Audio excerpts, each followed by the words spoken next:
podcast is part of the Sports Social Podcast Network. Is the Leinster era over? Has the Ulster bandwagon bus hit a curb? And how will the provinces fare in this weekend's Euro C quarterfinals? This is the Interpro Show. Let's get going.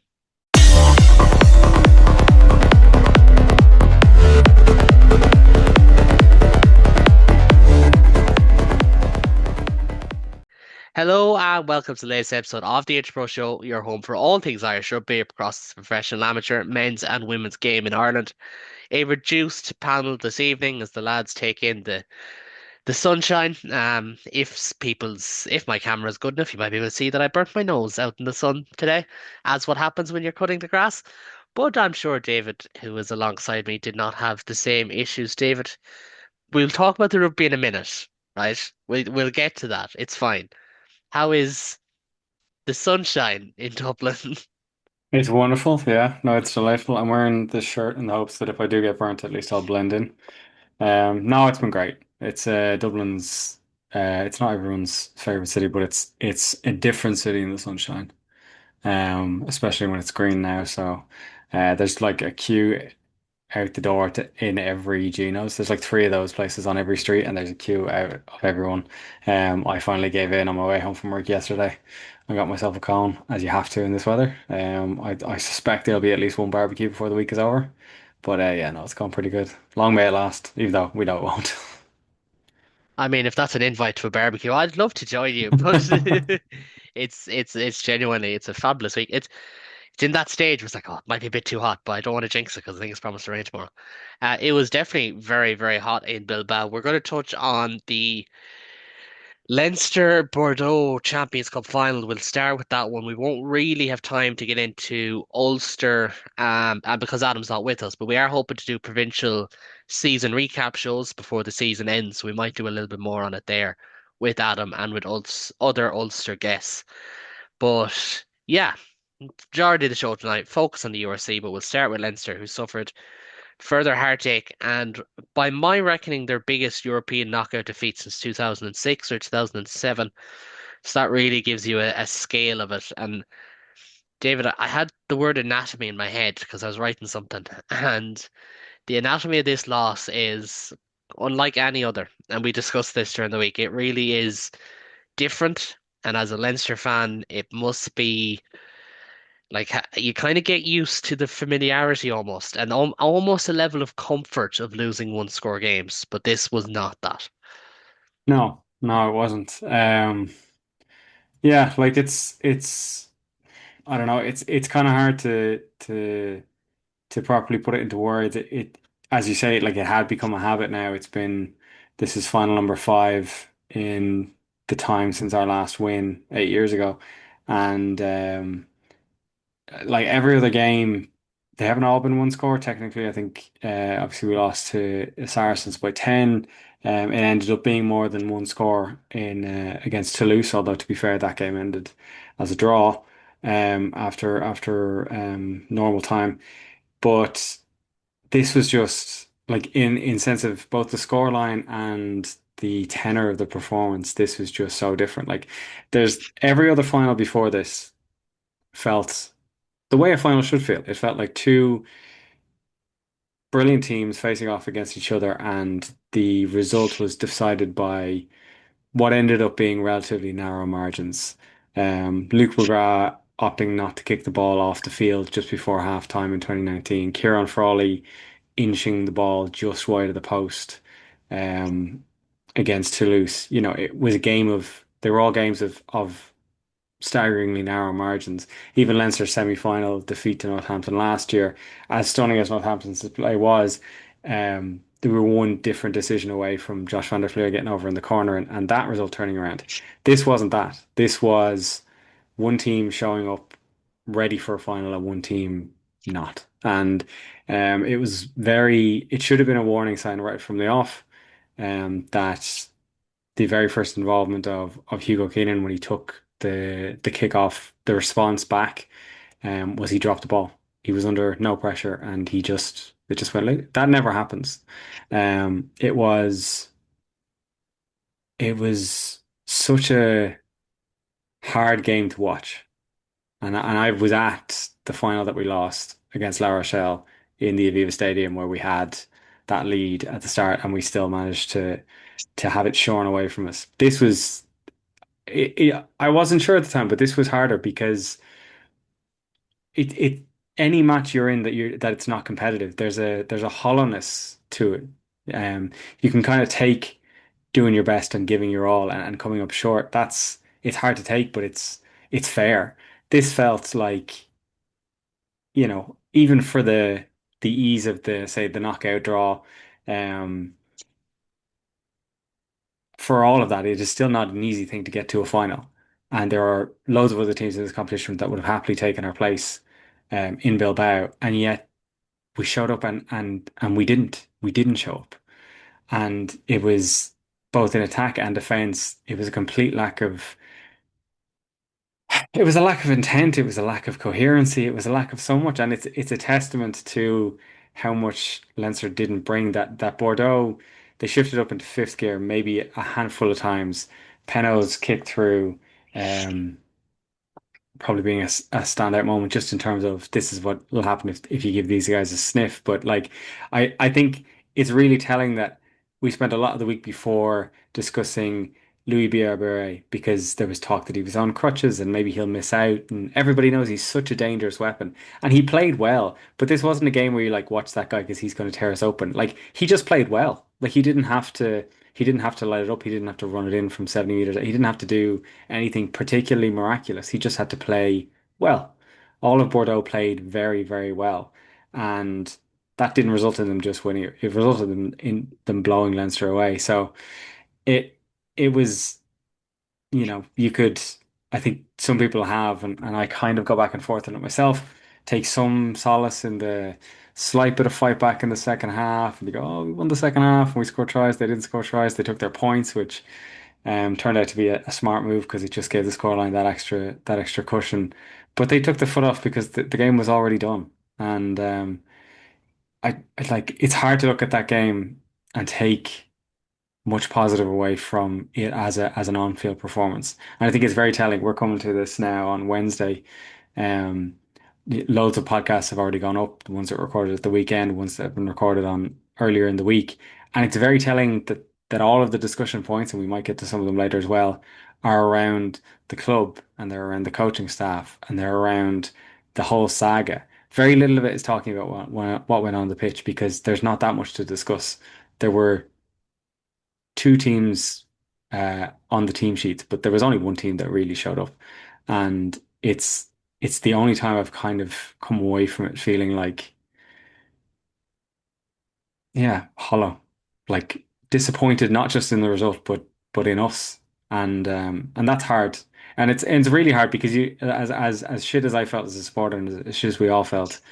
I look at the face of Hugh Keenan in tears after the game, and I look at Josh van der Flier, and I look at those lads, and I know what it means to them, and I know that this makes them bitterly unhappy, and that it will haunt them in a very real way. But we did something wrong. I don't know what, but we did something wrong in the run up to this. Maybe in the run up through the season, and I think that as much as the performance by itself is something we need to spend a lot of time thinking about over the summer, after we get through the rest of the season, of course. But I think there's a lot of soul searching that will go beyond the tactical because while the tactical was poor, I don't think that's the whole story. Yeah, no, I'd agree. I thought that was a very decent, long form, thought out answer, David. So I appreciate that, and I know it's not easy. We've all been through, tough losses in finals, regardless of sport, and I do come back to, well, part of my own position as a journalist, coverage and how it's fared. I think some of it has been a bit erratic. I think focusing on the out half. There was a quote, and I think it was Tom Savage. Now he meant it as a joke. Well, I think it was him. Years ago, Ireland were getting battered in some game, and he was like, "Oh, you know, eventually blaming the 9 and 10 becomes a case of like blaming the steering when the engine blows out." And that would kind of be the talk here for Leinster. It's like you can focus on 10 all you want. The only reason you're focusing on 10 is because Kieran Foley did media afterwards. Do you know, it probably wouldn't be a storyline otherwise. And that's one thing. But then at the same time, still a lot of frustration. a lot of frustration because I think there is solace to be taken in a one score loss, no matter what it is. Like even, you think back to maybe last year, that Northampton game, as you said, Northampton were very, very good. It did finish a one score game. You think of Munster lost to the Sharks on penalties last year. The year before that, I think, there's been one score losses for Irish teams, and time and time again, Ireland did Twickenham in 24, for example. And there's always something to be taken from that. But when you get blown out and this game is over after 25 minutes and it's a final and it's the showpiece game, and it's funny because I'm in big group chats to more than a lot of people listening and yourself. And a lot of the talk the night before from Leinster fans was, oh no, Ulster can still be really proud of their season. They weren't saying that 24 hours later, and it was very similar circumstance where it's like, oh, you just completely bombed out of a final. And I wrote a piece this week on Substack. I might get Lee to link it below on kind of the state of the game. And it's been invited onto two podcasts this week because of it, for people who read it. And I might actually start with you because I doubt you've read it, Dave, because to be fair, I went up on Monday and it would have been a bit raw. If I give you the quote, will you tell me who the poet is? Because it's from the Leave and Cert cycle. Romantic Ireland's dead and gone. It's with O'Leary in the grave. Do you remember who that was? Oh, no, I know the quote, but it's an Irish poet, is it? I It's don't know. not Heaney. It's not Heaney. He's always the No, go-to. It's not Kavanagh, is it?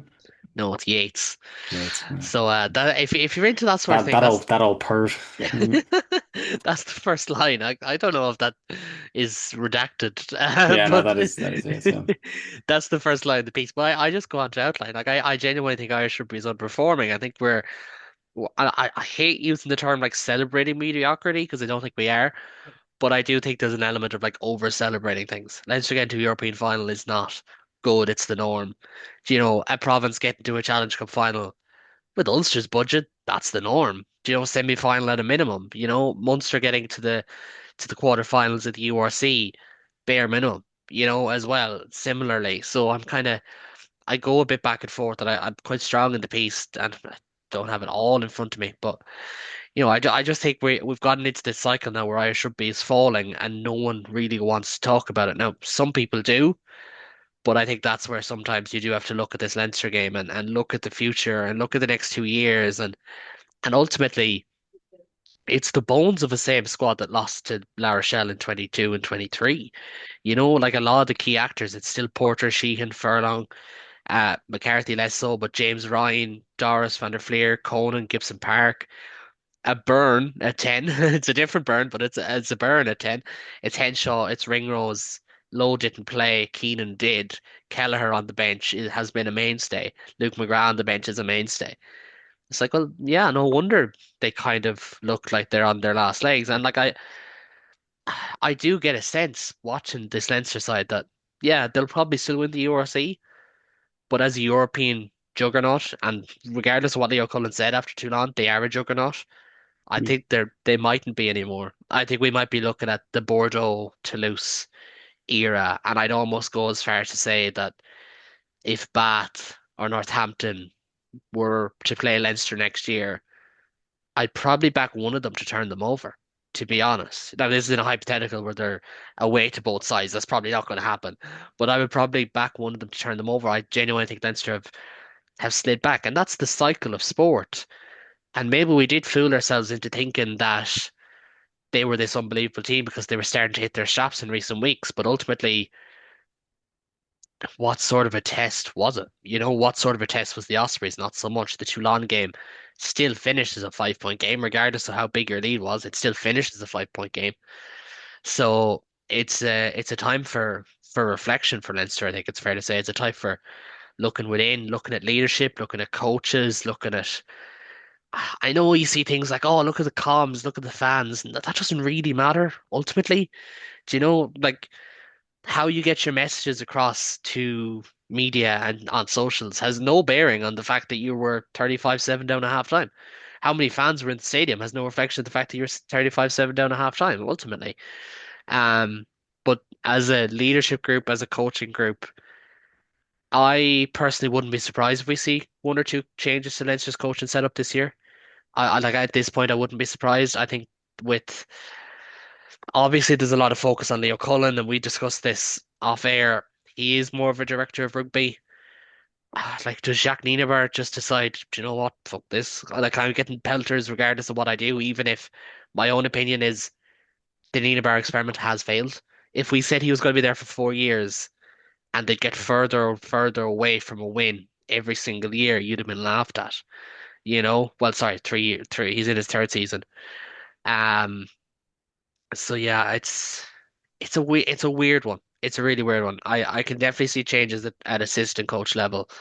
Maybe be that Rob McBride or Sean O'Brien or someone like that. But I suppose we shall see. It leaves us in a bit of a crossroads, anyways. That's for sure. As we head into a URC quarterfinal weekend, where there's three provinces, it could have been four. We've discussed that already. It could well have been four. But yeah, it's not easy. I'll give you a final word on it, David, because we'll be parking it and we probably won't discuss it for another month or so. Luckily for you and luckily for any Leinster listeners that we have, if we have any comment section seems to sway towards that we do. Just to wrap it up, I know it's tough. I'm trying to find the right words for the question I'm trying to ask. I I know can it's just go for it. I know it's tough, but like just to surmise it, I suppose. Yeah, so I think I think there's a lot of layers. Um I think expectations should be high because we want to set standards as high as we can. We are a relatively well-off union and then a relatively well-off province as well. Um, we are as a nation not hamstrung, but like we made a choice to a greater or lesser degree to mainly focus on homegrown players, augmented by a couple of overseas signings.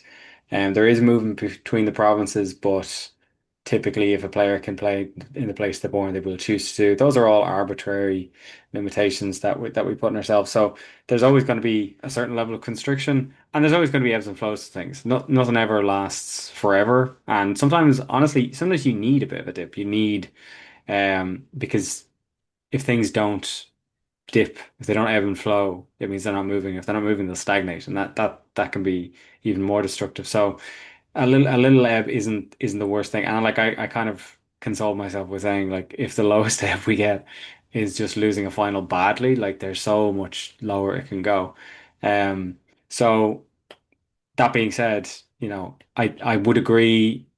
I would half agree with the Jack Nienaber point. I think I don't know what the balance of power is. It's a weird thing, I'd say, and I would wonder if it affects our ability to hire really good head coaches. That Leo Cullen isn't explicitly director of rugby, because I think if he was, and whoever came in was like they are the head coach, they're the one doing the media, they're the one definitely picking the team. Cullen obviously doing a lot of the back room work, which he does very well. It might be easier. But like. I look at the Toulouse performance. It didn't result in a win for us, but we choked the life out of them in that final. Like it was only in extra time they managed to whip us. And then last season, it's weird to think, although we won the URC, it's always important to remember that we did win the URC last year for the first time in years.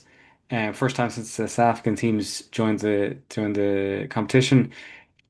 Whatever else about Leinster, except for that Northampton final where Northampton did their homework and got around it. Leinster were really hard to score against last season. Like that, I think was the peak Nienaber defense system. It genuinely worked. Statistically, we conceded half the points last season as we did the season before that. It genuinely did work. Something's obviously changed this season because then that just went to put. Like our defense kind of became very porous this season. So something's shifting in there, and it's not quite right. What I'd like to see from here, I'm not 100% sure. I do think some of the assistant coaches have some things that need to change. I think Tanner Blayendal maybe needs conversations need to be had there because we're just not seeing it attack wise at the moment. He's a man I have a lot of respect for. I really liked him when he was with Munster. I really liked him when he went down to work in New Zealand. I think he has a really good mind for it, but whatever message he's putting across isn't getting through because Leinster's attack has seemed pretty blunt for a lot of the season. I think unfortunately we're probably just going to be at this weird situation where it's a year out from the World Cup. Nobody of much stature is moving at the moment, and Cullen and Nienaber both have contracts to 27. And as much as Nienaber might not enjoy the bad press, I think he'd also be aware of the fact that if he leaves, he doesn't get a payout. But if forced to go, he does. So if it comes down to nothing more than that, I think he'll choose at least to stick around, and then he can go off and coach the box and get a third World Cup as well. But I think sorry, unfortunately for Leinster fans, um, I don't think there's going to be any massive change before next season. But I think the upshot has to be, as you kind of alluded to, this is a good team. There is the core of good players there, and I think I'm kind of working my way around to your line of thinking with the Nations Championship. I'd love a load of them to have some time off because before this they didn't have any. They had been playing basically non-stop rugby for 2 years if you count the Lions tour as well.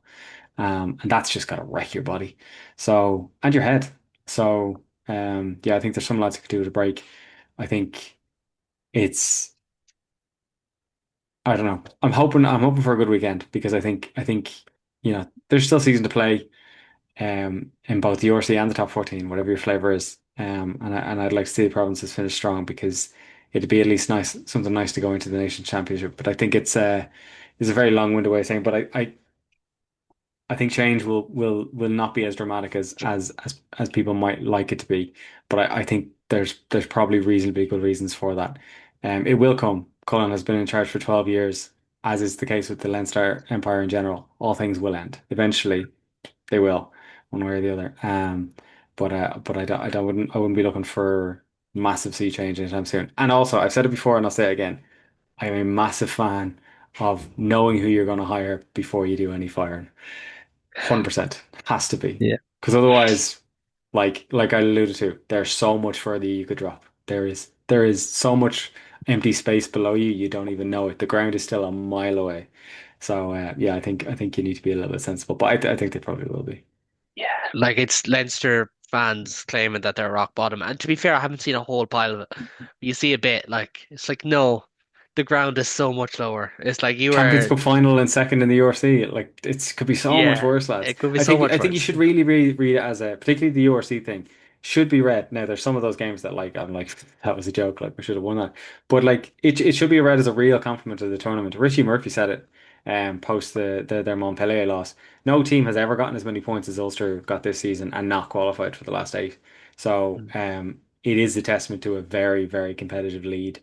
We would like to maybe see the Italian teams, Benetton for sure, should be aiming to be higher than they are, and maybe more of the Welsh teams as opposed to just Cardiff. But other than that, this is like a super competitive league, and that's something we should lean into, particularly if we want to make any kind of any tracks on catching up with the top 14. Yeah, no, that is true. We will move on to the URC and those quarterfinals in just a moment, but just a reminder to subscribe to the Global Game Line channel to get all our latest content, not just the Interpro show, but a bit of an animal, the top 14 show. We've got Mall Street Journal, we've got a Scrum of the Earth, we have Women's Rugby Treehouse. I'm probably forgetting someone, to be quite honest, but yeah, we've got a whole pile of things, and we've got provincial podcasts coming up. And as we said, we're still on the lookout for presenters specifically or primarily, I should say, not specifically, but primarily Connacht presenters for those breakaway shows. So if you know of anyone who might be interested, if you're interested yourself, get in touch. Twitter or comment section. Comment section on YouTube is very handy because Lee checks that one most, and he's kind of the commander in chief, as you may remember him. But moving on to the weekend ahead, and we have three URC quarterfinals starting on Friday night live on TGR and Premier Sports. Connacht travel to Glasgow to take on the 2024 champions in Scotstoun. And I suppose just to start this off, like depending on who you ask, Connacht are anything from the best chance of an away win to, you know, oh, they won't win it at all because Glasgow are so good. And I can understand both sides, but for me, it's a free hit for Connacht, if I'm entirely honest. Like for a team whose season was nearly over with 10 minutes to go of last time these two sides played in the middle of the Six Nations, like if Connacht don't win that game, I think their season is done. Well, like mathematically, it actually would have been, but I think their season is done if they don't win that game, to be quite honest. I don't think they beat the Stormers. I don't think they go on that run. They probably don't beat Edinburgh at the end of the season and so on and so forth. Maybe they don't even beat the Ospreys right after this, or Ulster right after the Six Nations. So it's a bit of a free hit in its own way, and the fact that they've beaten Glasgow. already this season will bring them confidence. The only thing is Connacht historically don't really win in Glasgow. And no one really wins in Glasgow. And I was kind of thinking about it. I was doing a show with ATR this morning. Like, Irish provinces don't really win in Glasgow. Leinster lost there this year. Munster lost there this year and last year. Ulster have lost there recently. Connacht lost there last year and have done in recent years quite a bit. It's a tough place to go. And for me, if I was a betting man and having tied at the top of the predictor standings, so I must know a thing or two, because David obviously does, and he's tied with me. Um, I would probably be leaning towards a Glasgow Leinster final, if I'm entirely honest, because I think that's the way it's looking at the moment. But that doesn't mean Connacht can't cause an upset. I think a lot of it does hinge on Sean Jansen and his availability. He is a doubt. As of last we heard with their squad update, he would be a huge loss, especially up against Darge and Fagerson, like two of the most underrated back rows in this competition. And I think in some ways Glasgow were a little bit underrated, to be quite honest. Like they finished top of the league, they secured it with a win on final day. In Belfast, they beat Leinster, they beat three of the four provinces. Only lost to Connacht in Galway. So they've had a really good year, but can Connacht do it? I think they can. But David, I think that the main talking point here is like we'll probably discuss Connacht at the end of the season, but this is a very formidable Glasgow team. And I know Leinster have historically had one over on them when their two full strength sides meet in knockout stages or whatever. But it's a huge ask to not a huge ask for Connacht to win. It's a huge ask to expect them to win, if you know what I mean. Yeah, no, I think like I think I said earlier like I think they are the most likely away win, which is, given it's 1 versus 8, that may not usually be the case, but considering some of those teams, like there's two away games down in South Africa, and then there's the Lions coming to Leinster. The Lions come to Leinster can be always like, but we'll get to that in a sec.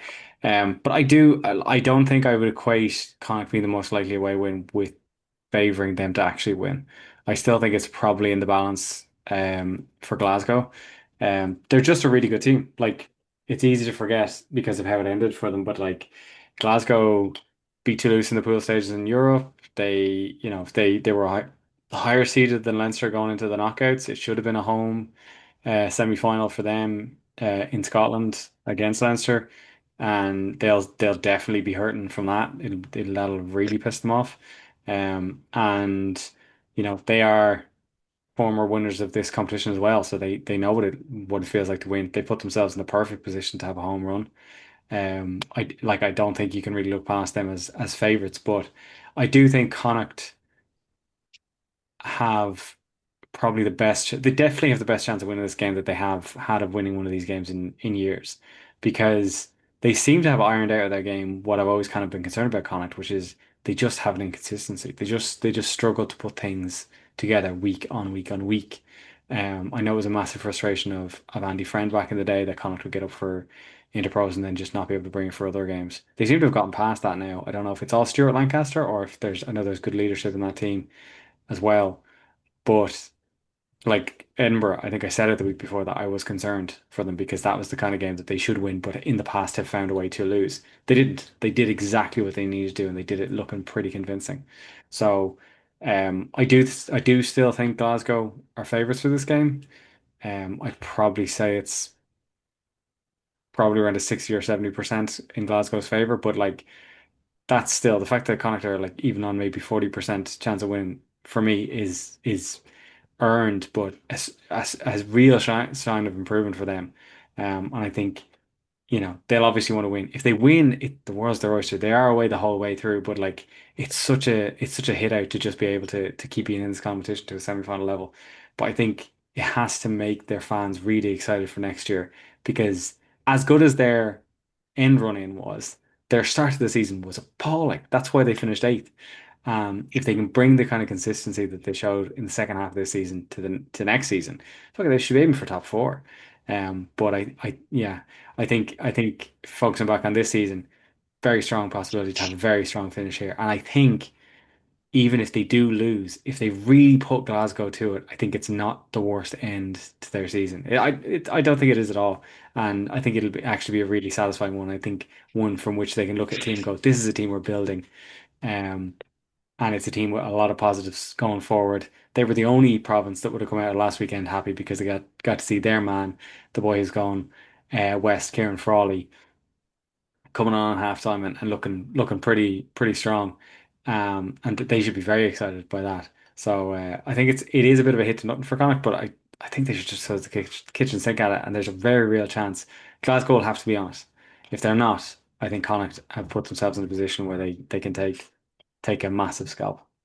Yeah, no, I would agree with an awful lot of that. I think it is finely balanced in that regard. Like again, you're balancing, the fact that Connacht are on a great run of form and they do know how to win. They do know how to get over the line. They are a very tough team to beat. I still think Glasgow will have too much for them. We shall wait and see in that one, but I think it will be really interesting. I would probably lean towards a Glasgow win, as I was saying, but I think there's every chance that Connacht could get this job done. And then we're going into the weekend where we're like, oh my word, after all of the doom and gloom, we have a storyline that we can latch onto. Kind of like weirdly when Connacht beat Ulster in 2023, it was like, oh my God, this is a huge storyline because Ulster had been in a massive run of getting to URC last four and the years before that, but obviously they haven't been they haven't been back since then, so it's a little bit different. Time tells a different story. On to Saturday, two games. First one at 12 o'clock in Pretoria, which seems cuntish. That is a horrible time to play in Pretoria. That's 2 p.m. local as Munster take on the Bulls. Ben is not with us, but if he was, I would be starting with the fact that I would be starting by asking him about how Munster's injuries have just bedeviled all their hopes. Like I know you can talk about the Munster way and it would be such a Munster performance to get this job done, but like no Michael Mill, no Ollie Yeager, no Sean Klein, Edwin Adogbo, Tyke Byrne, Jack Crowley, Tom Farrell, Calvin Nash. And I'm probably forgetting someone there. Like that is an insurmountable injury list for most teams. And the Bulls are in great form. Like the Bulls have completely turned their season around under Johan Ackerman. I know last year, like you can't get too down on them because they're where their final was, but they were slightly trending downward at this point of the season last year. This year now they look to be in pole position to kick on and to make a run of it. Admittedly, from fourth, they will have to come north in a week's time if they do get over the line. But it just, I don't know. I would love to see a full strike Munster and full strike Bulls team go at each other because every time they're locked and loaded, like we see in Pretoria this year, that was 33-31. Last year was like 16-14. The year before that, Munster won in Pretoria. The year before that, Munster beat them fairly out the gate in fairness, but I think that was an absolute monsoon of a night, which weirdly didn't suit the Bulls. I think they weren't as used to the rain as they are now. And the year before that, Munster ran them close to Pretoria as well. So like it's always a close game. But David, it's kind of hard to see how this is a close game. When you read out that injury list, you're like, just there's a damn good seven team in that. It's horrific. Like it's really tough on Munster because it was going to be tough no matter what. Going to Pretoria is not easy. Munster, one of the few teams who managed to pick up a scalp down there. But like, yeah, it's going to be really hard because like they kind of had managed to get through a lot of the season without like being as completely damned by injury as they have in particularly like years gone by. It was almost conspiracy level how many injuries they were picking up. They were doing okay, and then the last few games they've been dropping like flies. Like I was down in Thomond for the Ulster game when it was Tom Farrell came off. Ty Byrne seems to have finally reached the end of his rope. Jack Hurley seems to have a very unfortunate kind of recurring injury. Like there's just a lot of really core players that, like you said, if they were full strength, this could be game of the weekend. But it's just it's going to be really hard for Munster showing at those players. Because in those tough games this season, it has been those talismans they've leaned on. Craig Casey has been a big source of that, but there's only so much one man can do by himself. So it'll be very, very tough to navigate this with that reduced team. It'll be interesting to see where they go if they lean towards um in certain key positions, there's certain players who it would be interesting to see. Like, do they? I'm not 100% sure if I'm right in saying this, but I think Tony Butler is leaving at the end of the season. Does maybe Tom Wood come onto the bench? Is he too young? Would you just be doing him more damage than good by putting him in there? Like, um, are there players in there who maybe have had a rough time this season but have now gotten themselves into a quarterfinal who can now rise to it? Because I think that would be if there was one big positive that came out of this, that wasn't just a win. If they win, great. It would be great to see some strong leadership from parts of the team that aren't Jack Crowley and aren't Ty Burn, because there are big personalities in there. Um, it'd be great to see them bring it in the absence of those two players. That because that's what Munster will need to be competitive with this Bulls team. Yeah, no, they will, and it's probably too far for them. I will be tipping the Bulls when I get everyone's predictions on this one. I'm sure Ben will go for Munster as this is right. As is, to be fair, he has a lot of precedent to cite on that one, as we kind of mentioned. But I think it will be you hate to say just get out of Dodge, but like of all the teams left, of all the four-way teams, Munster, Cardiff, Connacht, and the Lions. Munster are both the most likely and least likely, depending on what way. If you look historically, it's Munster. If you look on actually right now with the team they're going to be lining up with, it is least likely. But you never know. Final game of the weekend, back to Leinster after the Champions League final. And that's a different thing that I need to give out about because Champions League finals should not be on at 5 o'clock. But anyways, Leinster host the Lions in the Aviva Stadium. Ticket sales I can't imagine will be plentiful for this one. But David, I suppose, as we kind of mentioned at the start of the show, there's a little bit of pressure now on Leinster. There's a need to win, and there's almost a damned if you do, damned if you don't, as we've said before, because if Leinster win the URC, you can just as easily say, well, they did ship 40 points to the European final. And if they don't win the URC, my goodness, everything and anything could be thrown at Leinster. So I would not like to be in UCD this week. It is the catch-22 situation that we find ourselves in. If the one thing hasn't changed in years in Leinster, it's you can't win for fucking losing. Like there is no winning in this. So if you can't win, you might as well win.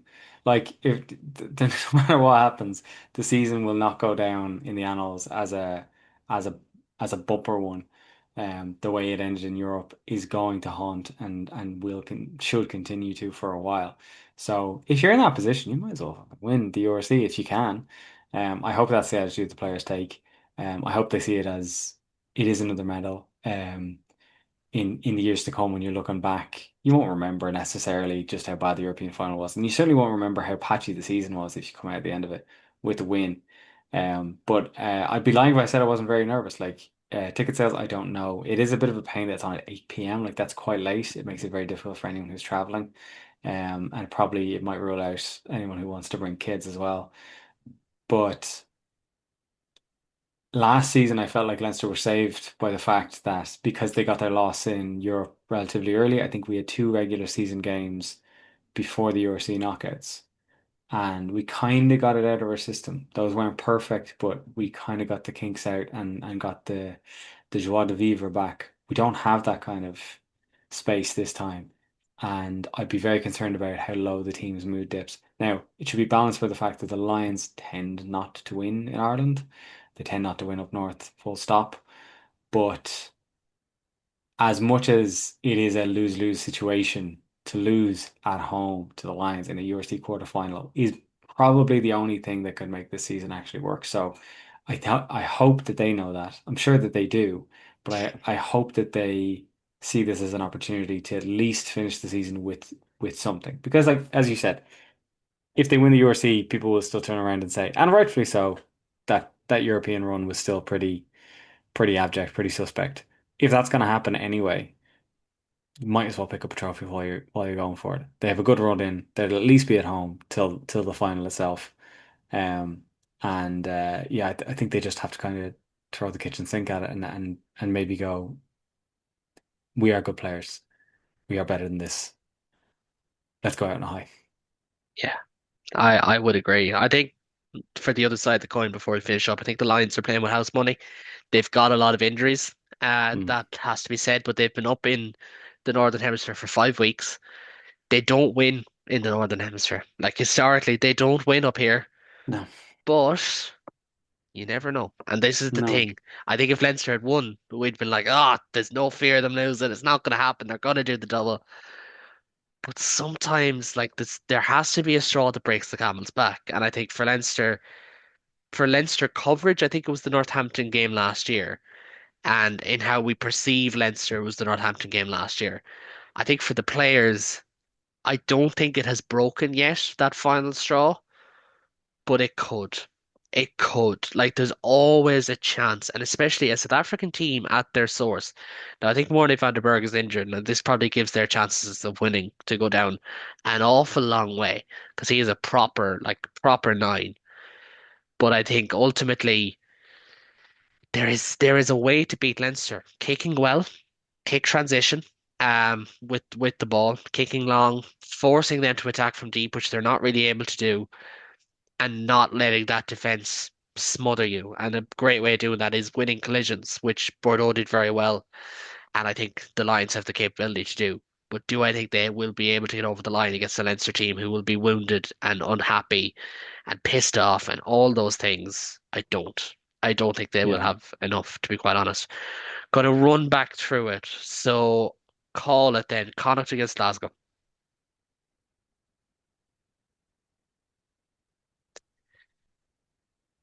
Silences are not great on a podcast. Connacht. Connacht.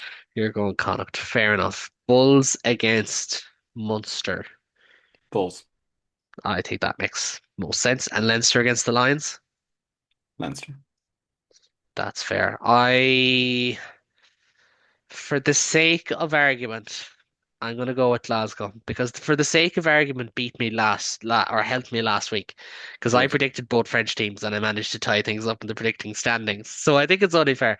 But I don't see a way that Munster or the Lions win, even if I think again on paper they have a route to victory. But David, thank you very much for joining me. I know it's just the two of us. I hope people like the two of us. I hope there's no one tuning in for just Adam and Ben because they're going to Yeah. be really disappointed because the lads have gotten a bit spotty in the last two or It's three more weeks. more of a quiet fireside chat when it's just the two of us. Yeah, it is. It actually is. We should whip out a bit of brandy or something the next time it's just the two of us and just be like, right, so what do you make of this? But no, thank you very much, David. We will be back next week to hopefully look back on three provincial wins in Euro C quarterfinals, although I won't be holding my breath just yet. As always, if you like what you see here, please do subscribe to the Global Game Line or the Interpret Show, wherever you get your podcasts. But from now until next time, take it easy.